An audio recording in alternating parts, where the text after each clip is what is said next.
आज दोस्तों हम आप लोगों से जो कहानी लेके आए हैं ये बहुत ज्ञानवर्धक कहानी है। इसे आप अपने बच्चों को ज़रूर सुनाएं, उनका बहुत बड़ा ज्ञान बढ़ेगा और इसको हर एक लोगों को सुनना चाहिए।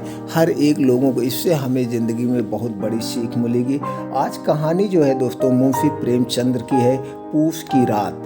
क्या है दोस्तों, पूस की रात मुंशी प्रेमचंद की बहुत प्रसिद्ध कहानी है। इसको हमें बहुत नॉलेज मिलने वाला है। हल्कू ने घर आकर अपनी पत्नी मुन्नी से कहा, घर में जो रुपए रखे हैं उसे ले आओ, सहना आया है। सहना आया मतलब ठंडी आने वाली है। मुंशी प्रेमचंद ने अपने परिवार से कहा, उसे दे देता हूँ ताकि उससे पीछा छूटे। बरामदे में झाड़ू लगा रही मुन्नी ने पलटकर गुस्से से हल्कू को देखा और बोली, 4 रुपए की ही तो बचे हैं घर में, अब वो भी सहना को दे दोगे तो माघू पूस की कड़कड़ाहट कैसे ठंड कटेगी। सहना से कह दो कि अभी पैसे नहीं हैं, फसल कटने पर दे देंगे। हल्कू एक घड़ी सोच में पड़ गया कि मुन्नी की बात भी सही है कि कंबल के बिना ठंड काटना मुश्किल हो जाएगा। लेकिन हल्कू उस अड़ियल सहना को जानता था, वो पैसे के लिए ही बिना नहीं जाएगी, उसे पैसे चाहिए। हल्कू ने सोचा कि सर्दियों को सर्दियों में देख लेंगे, फिलहाल इस बला को तो पीछा छूटे। हल्कू अपनी पत्नी की ओर बढ़ा और उसके पास जाकर बैठते हुए धीरे से उसकी खुशामद करते हुए बोला, दे दो ना पैसे, कम से कम यह पीछा तो छोड़ेगा और कंबल के लिए मैं तब तक कोई दूसरा उपाय सोच लूँगा। हल्कू की बात सुनकर मुन्नी गुस्सा हो गई। हल्कू को गुस्से से घूरते हुए मुन्नी ने कहा, तुम तो चुप ही रहो, बताओ जरा कौन सा उपाय है तुम्हारे पास। ऐसी ही कोई तुम्हें खैरात में कंबल तो दे देगा नहीं। न जाने कौन सा कर्ज है जो कभी चुकता ही नहीं। तुम ना खेती करना छोड़ दो, क्या फायदा खेती का जब फसल होती ही नहीं, पूरी कमाई कर्ज चुकाने में चली जाती है। तुम्हें जो सही लगता है तुम करो, लेकिन मैं तो एक पैसा नहीं दूंगी। वह गुस्सा आ गई, क्योंकि सारे घर की लक्ष्मी जो होती है उसे पता होता है कहाँ कहाँ कैसे पैसे खर्च करने चाहिए। मुन्नी को गुस्से से लाल होता देख हल्कू उदास हो गया और सीधे से बोला, तो क्या मैं उसकी गाली खाऊं। उसकी बात सुनकर मुन्नी का मन फसीज गया और आवाज में थोड़ी नरमी लाते हुए बोली, ऐसे कैसे वह गाली दे देगा, क्या उसका राज चलता है यहाँ। मुन्नी जानती थी कि हल्कू की बात में से कड़वी सच्चाई है, इसीलिए वह उठी, चुपचाप कमरे से रुपए निकाल कर ले आई और हल्कू को थमाते हुए बोली, मैं फिर कह रही हूँ तुम यह खेती बाड़ी छोड़ दो। मजदूरी करोगे तो कम से कम किसी की सुननी तो नहीं पड़ेगी और 2 वक्त का खाना तो नसीब होगा। मुन्नी की बात सुनकर हल्कू चुपचाप सिर झुकाए रुपए लेकर बाहर चला गया।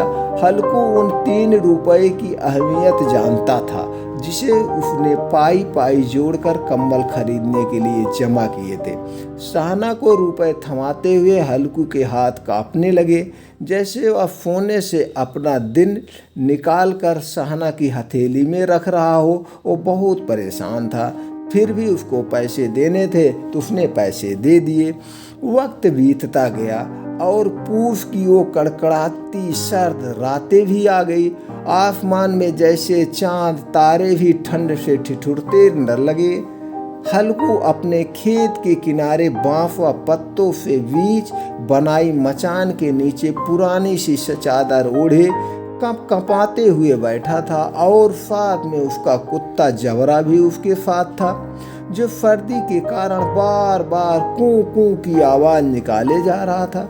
ठंड इतनी ज्यादा थी कि दोनों की आंखों से नींद कोसों दूर थी। सर्दी से खुद को बचाने के लिए हल्कू ने अपनी गर्दन को घुटनों से सटाते हुए अपने कुत्ते की ओर देखते हुए कहा, जब पता था कि यहाँ इतनी ज्यादा ठंड है तो क्या तुम मेरे पीछे पीछे खेतों में आना जरूरी था। घर में होता तो कम से कम 4 दीवारी में इतनी ठंड तो नहीं लगती। अब पड़े रहो यहाँ ठंड में। अब जरा जबरा शांत हो रहा था, शांति से वो चिपका रहा, वो सुन रहा था। चूंकि वो गलती किया था साथ में जो आया था, लेकिन वह उसका वफादार कुत्ता था, इसलिए वो साथ हमेशा रहता था। सुख दुख हमेशा मालिक के साथ ही रहता था। शायद उसे पता चल गया था कि उसके मालिक को कू की आवाज से नींद नहीं आ रही है। इसके बाद हल्कू गर्दन को घुटनों में सटाए सोचने लगा, सब किस्मत की बात है। हम यहाँ ठिठुरते हुए रात काट रहे हैं और वो पैसे वाले बिना कुछ किए ही मजा लूट रहे हैं। इसके बाद हल्कू ने चिलम भरी और ठिठुरते हुए उसे पीने लगा। हल्कू ने अपने कुत्ते जबरे को देखा और कहने लगा, आज यह रात किसी तरह काट ले, कल मैं तेरे लिए यहाँ पुआल बिछा दूंगा, तब ज़्यादा ठंड नहीं लगेगी। आज तो तुम भी किसी तरह से गुजार लो। हल्कू वहीं जमीन पर लेट गया और सोचा कि कुछ देर के लिए आंखें मूंद कर सो लेता हूँ। लेकिन जैसे ही उसने आंखें बंद की, ठंड की चुभन जैसे पूरे शरीर में सुइयां चुभने लगी। कुछ देर करवट बदलने के बाद हल्कू पूस की रात को कौंसते हुए उठकर बैठ गया। जब सब कुछ करने के बाद भी ठंड जाने का नाम नहीं ले रही थी, तो हल्कू ने पास बैठे अपने कुत्ते को उठाया और उसे गोद में लेकर लेट गया। उसने सोचा कि दोनों के जिस्म के गर्मी से कुछ न कुछ तो राहत मिलेगी। ठंड से बचने के लिए जबरे की शरीर से आ रही दुर्गंध को भी हल्कू ने नजरअंदाज कर दिया। जबरे को भी, उस कुत्ते का नाम जबरा था, जबरे को भी गर्माहट मिल रही थी और उसने भी आंखें मूंद ली थी और सोने की कोशिश कर रहा था कि तभी जबरे को कोई आहट सुनाई दी और वह एकदम सावधान की मुद्रा में खड़ा हो गया। जबरा अचानक मचान से बाहर निकला और इधर उधर दौड़ते हुए जोर जोर से भौंकने लगा। कुछ देर यहाँ वहाँ भौंकने के बाद जबरा दोबारा हल्कू से फटकर बैठ गया। ऐसे ही रात का एक और घंटा बीत गया और ठंड कम होने का नाम नहीं ले रही थी। हल्कू उठकर बैठ गया, दोनों हाथों से टांगों को कसकर पकड़े हुए घुटनों पर सिर टिकाए बैठा था। ठंड में हल्कू को लगा कि जैसे उसका खून जम गया हो और वह बेबसी से बस सुबह होने का इंतजार करने लगा।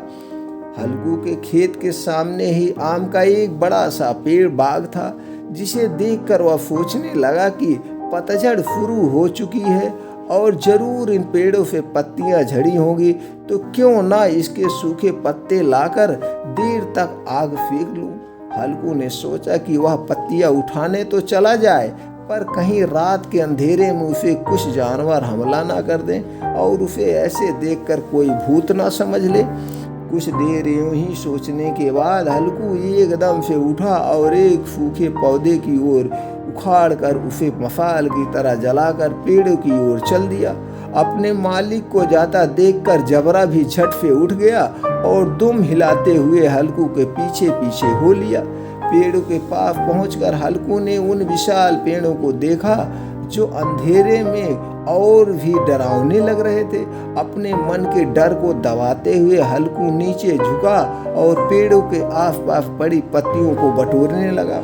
सूखे पत्तों को सपेटने की वो आवाज और ठंडी हवा के झोंकों से आ रही पेड़ों की सरसराहट हल्कू को डरा रही थी।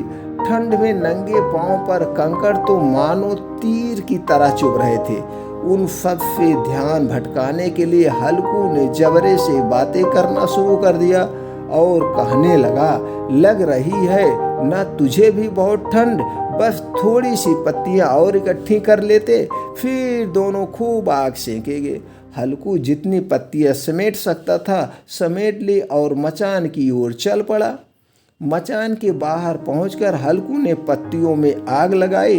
देखते ही देखते आग धधकने लगी और उसकी लपेटें पेड़ों को छूने लगी। हल्कू और जबरा वहीं आग के पास बैठ गए। हल्कू अलाव में कभी अपने हाथ सेंकता तो कभी पांव तो कभी आग की ओर पीठ करके बैठ जाता।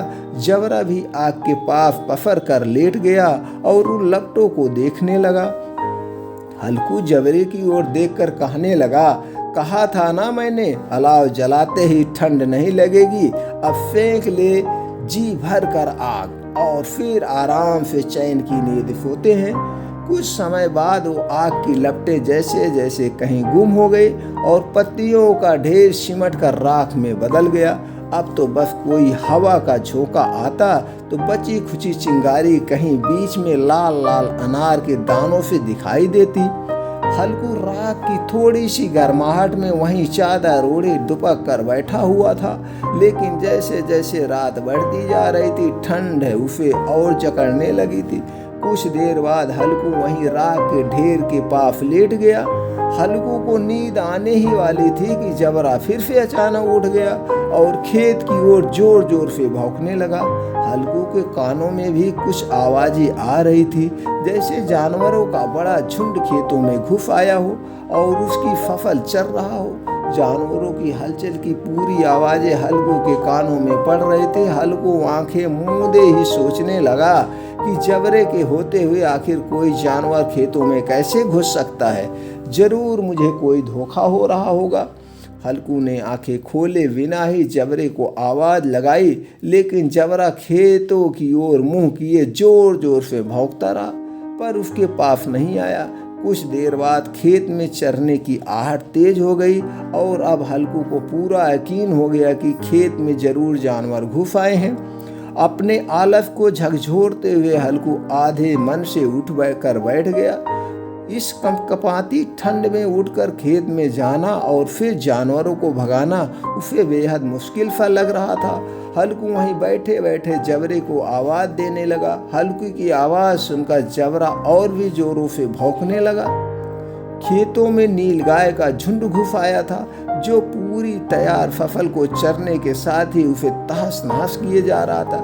जबरा अपना गला फाड़ फाड़ कर भौंके जा रहा था, जैसे उन्हें वहां से चले जाने को कह रहा हो। इस बार हल्कू ने पक्का इरादा करते हुए खुद को समझाया और चादर को शरीर पर लपेटते हुए खेत की ओर जाने के लिए कदम बढ़ाने लगा। हल्कू कुछ कदम चला ही था कि अचानक तेज हवा के झोंके ने उसके कदम रोक दिए। हल्कू को ऐसे लगा कि जैसे किसी ने सैकड़ों सुइयां उनके शरीर में चुभो दी और उसका शरीर अकड़ गया हो। पूरा एकदम ठंड से इतना ज्यादा चुभक रही थी, पूरा हालत उसकी खराब थी। हल्कू दौड़ता हुआ राख के ढेर के पास लौट आया और पास पड़ी लकड़ी से उसे खुदेरने लगा ताकि उसके शरीर को कुछ तो गर्माहट मिले। जबरा खेतों के पास भौंकता रहा और हल्कू उस राख के ढेर के पास सिकुड़ कर बैठा रहा, जैसे उसे किसी ने जकड़ कर रखा हो। नील गाय के झुंड ने देखते ही देखते पूरे खेत को तहस नहस कर दिया। हल्कू फिर राख के ढेर के पास चादर ताने सो गया और जानवरों के जाने के बाद जबरा भी हाँफते हुए हल्कू के पास आकर बैठ गया। सुबह जब हल्कू की आंख खुली तो दिन चढ़ आया था और धूप निकल आई थी। सामने बैठी मुन्नी उसे गुस्से से घूरते हुए जोर जोर से कह रही थी, दिन भर सोए रहोगे क्या? उठकर देखो तो सही, जानवरों ने पूरी फसल का क्या हाल कर दिया। अब हम क्या करेंगे? तुम्हारे रात में खेत में होने का क्या फायदा? अगर चादर तान कर सोना ही था तो घर पर ही सोए पड़े रहते, यहाँ क्यों चले आए? मुन्नी को चुप होते हुए ना देख हल्कू धीरे से उठा और उससे पूछा, क्या तुम खेत से होकर आ रही हो? क्या सच में हमारी पूरी फसल तबाह हो गई है? मुन्नी ने गुस्से से जवाब देते हुए कहा, हाँ, सब कुछ खत्म हो चुका है, हम तबाह हो चुके हैं। हल्कू जानता था कि मुन्नी ऐसे चुप होने वाली नहीं है, तो उसने बहाना बनाते हुए कहा, तुझे तो बस खेत की पड़ी है। मैं यहाँ रात में मरने से बाल बाल बचा। रात को मेरे सीने में इतना तेज दर्द उठा कि मैं हिल भी ना पाया। यह तो मैं ही जानता हूँ कि दर्द के साथ मैंने कैसे कड़कड़ाती ठंड के बीच रात कैसे काटी। हल्कू की बात सुनकर मुन्नी कुछ ना बोली। फिर दोनों खेत के पास आ गए और पूरी तरह से रौदे हुए खेत को देखने लगे। खेत की दुर्दशा को देखकर मुन्नी के चेहरे पर उदासी छा गई और वह मन ही मन सोचने लगी कि अब गुजारा कैसे होगा। पर हल्कू के चेहरे पर एक अलग शांति थी। मुन्नी ने चिंता जताते हुए हल्कू से कहा, लगता है अब मजदूरी करके ही दिन काटने पड़ेंगे। हल्कू ने चेहरे पर हल्की सी मुस्कान बिखेरते हुए कहा, चलो कम से कम अब इन सर्द रातों में यहाँ सोना तो नहीं पड़ेगा। तो दोस्तों, इस कहानी से हमें क्या सीख मिली? मजबूरी में इंसान को कई बार ना चाहते हुए भी कठिन फैसले लेने पड़ते हैं जो हमारे भविष्य को प्रभावित कर सकते हैं। विपदा कभी भी आ सकती है, इसलिए हमेशा चौकस रहना चाहिए। तो दोस्तों, परेशानी कह के नहीं आती है, वह कभी भी हमारे जीवन में हमारे आ जाती है। इसलिए हमें हमेशा अपने जीवन को या अपने लाइफ को सचेत रहना चाहिए। भविष्य के लिए कुछ ना कुछ बचा के रखना चाहिए। ये हमारी ज़िंदगी है, इसको हम कैसे जिएंगे ये हम जानते हैं। तो इसलिए दोस्तों, ये हमें कहानी बहुत बढ़िया सीख देती है। तो दोस्तों, अपने बच्चों को ज़रूर सिखाएं, अपने परिवार को बहुत सिखाएं, हर एक जानने वाले तक ये वीडियो पहुंचा दें। सबको कुछ ना कुछ इस कहानी से जानकारी ज़रूर मिलती है। हमारा ज्ञान कैसे बढ़ता है? हमारा ज्ञान दूसरे के ज्ञानी के पास बैठ के बढ़ता है। एक जागरूक आदमी के साथ हम उठते बैठते वहाँ बैठता है। एक बड़े आदमी के साथ जब हम उठते बैठते वहाँ कुछ ना कुछ हमें ज्ञान मिलता है। हमें किताबों पढ़ने से मिलता है, हमें कहानियों सुनने से कुछ ना कुछ ज्ञान मिलता है। इसलिए कहानियाँ, किताबें, कुछ ना कुछ हमको आगे बढ़ना है तो पढ़ते रहना चाहिए। ये सब हमको आगे ले जाते हैं। छोटी छोटी जानकारी से ही हमारी बड़ी जानकारी होती है। हम स्कूल जाते हैं तो छोटी सी पढ़ाई शुरू करते हैं काखा गगा से, फिर हम आगे स्टेप बाय स्टेप बढ़ते जाते हैं और एक दिन कोई डॉक्टर, कोई इंजीनियर, कोई वैद्य, कुछ ना कुछ बन जाता है। तो दोस्तों, ये कहानी इसी तरह से कहानी सुनते रहें, ज्ञान बढ़ाते रहें। फिर मिलते हैं और ही ऐसे अच्छी ज्ञानवर्धक कहानी के साथ अगले वीडियो में। तब तक दोस्तों खुश रहें। जय हिंद, जय भारत।